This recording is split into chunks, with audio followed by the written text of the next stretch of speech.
Craig Smoak, what is Jake Dickert to Wake Forest? Is there a bigger story than the fact that he's going to be a part of a Power 4 conference?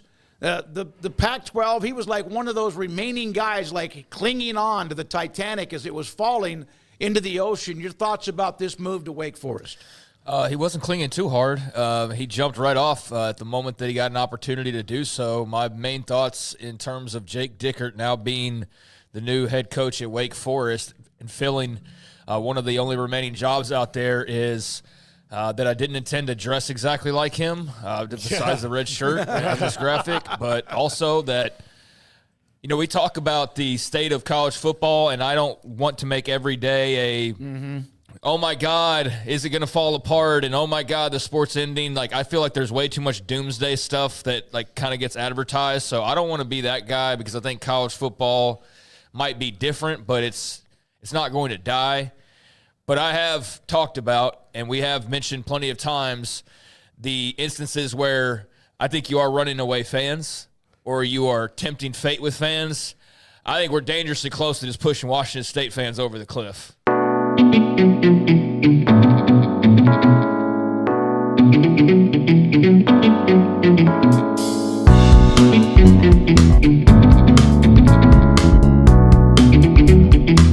I mean, entirely. I mean, how could you not be teetering as a college football fan if you root for Washington State right now? After the way the last year has gone, from losing your spot in the quote-unquote power leagues, then being teased with the potential that you might get an invite from somewhere else, even though there was never a whole lot of reason to believe that was the case. It was mostly just shouting that you'd have the opportunity, and that didn't come to fruition. And then you have a season that's not that great, but there was something that was really great about it. His name was John Mateer, and then he decides to leave. And the whole time that's being talked about, you've got the quotes from your head coach and Jake Dickert, who's talking about the efforts that they made. Meanwhile, the whole time, or at least part of the time, at least yesterday, he's talking to Wake Forest and negotiating for that job. And now he's gone. Not to mention all the assistants that you'd already lost. And so now you are replacing basically the heart and soul of your team next year. Maybe not the soul of it. I'm sure there are players on that team that are the heartbeat and that they're just, you know, wazoo guys. But in terms of your coaching and your star power and all of that and your place in the sport, over the last year plus, all of that has been stripped away from you at one point or another, or just outright taken away for good. And I just think it sucks. And I don't know how many more blows that some Wazoo fans can sustain, because I'll tell you right now, I can't relate because my programs that I root for has never gone through a situation like that, because so few have. But I think if I was a Wazoo fan, I'd be looking at college football going like, why am I supposed to care at this point? Like, what is this? Like, what enjoyment am I getting out of this? And I don't want that to happen, but that's the first thing that popped in my mind when I saw this was like, damn, man, how many blows can a fan base take before they can't take any more blows? I agree with you. And then, like you said, now let me ask you this. With him going to Wake Forest, now Mateer's been in the portal for a day or so, and there were thoughts that Oklahoma would obviously make sense there because of the offensive coordinator. Does this change things?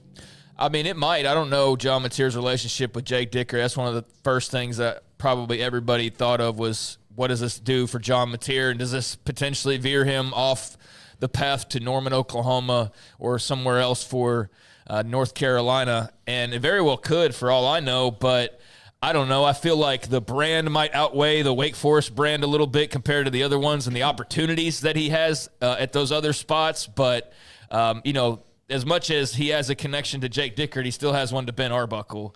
So I don't know. I'm not, as an Oklahoma fan, I'm not like getting all like, it's Mateer or bust. I'm not like that point in my life anymore. So if he comes, that's great. If, you know, he doesn't, that's fine. They'll find another guy. I think for Wake Forest, it's an interesting hire.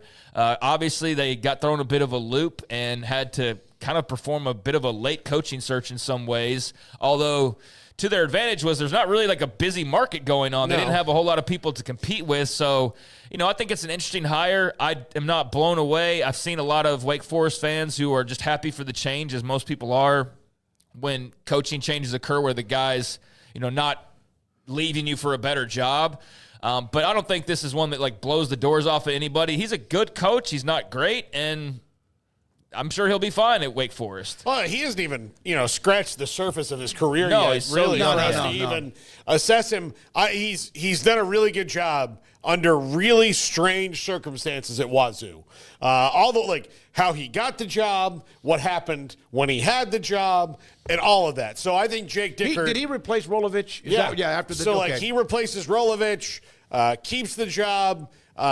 So not only did he have that weird COVID situation, then, once they get clear of that, it's like, by the way, all the other teams in this conference are leaving except for you and Oregon State. And when you ask, what about us? We're going to say, sorry. So he's been able to navigate that really, really well. And in that, look, they had Cam Ward. They had John Mateer. So the guy knows how to attract and coach up quarterbacks. That's in his DNA, which is good. Now, do I think John Mateer is going to all of a sudden go to Wake Forest? Probably not, because I think he would be sacrificing some of that, money, because Wake Forest, look, Dave Clawson's not doing this job anymore, in large part to the fact that it was just kind of a grind on him at this point in his career where, look, I've got this really cool offense that we run, really unique. We've proven we can win at Wake Forest. And then all of a sudden, the price of players goes up, and Wake Forest is like, well, we can contribute a little bit, but if Notre Dame wants to come and get Sam Hartman, there's nothing we can do to stop them. So I would think that would maybe slow John Mateer down there. Now, look, if he wants to just go play for Jake Dickert, he can go play for Jake Dickert and make a little money. But I still think that he's going to be at an OU, a Miami, or somewhere on that level as far as NIL goes. But I do like, look, if you're jumping in the ACC right now, it's the time to be in the ACC. Look, Clemson isn't nobody's as scary as they were. Clemson's still really good, but they're not scary. Florida State is going to be up and down. North Carolina's North Carolina. Bill Belichick or no. I mean, who else, Miami, you still sometimes can't quite trust them. And then SMU might be the one that seems like it's the most stable. Well, I mean, look, but you never Miami know. right now is back in the same position they were a year ago, where they've got a lot of other parts that work, but they've got to get better on defense, and Cam Ward's leaving. So they've got to replace a lot. So it's everything in college football is a one-year hitch right now. So if you can go and win the conference, you get the right schedule, it's a one-year hitch. You're right about 1 year, because a lot of the guys that have been entering and then also committing or signing in the portal, you keep looking at they have 1 year left. 1 year left.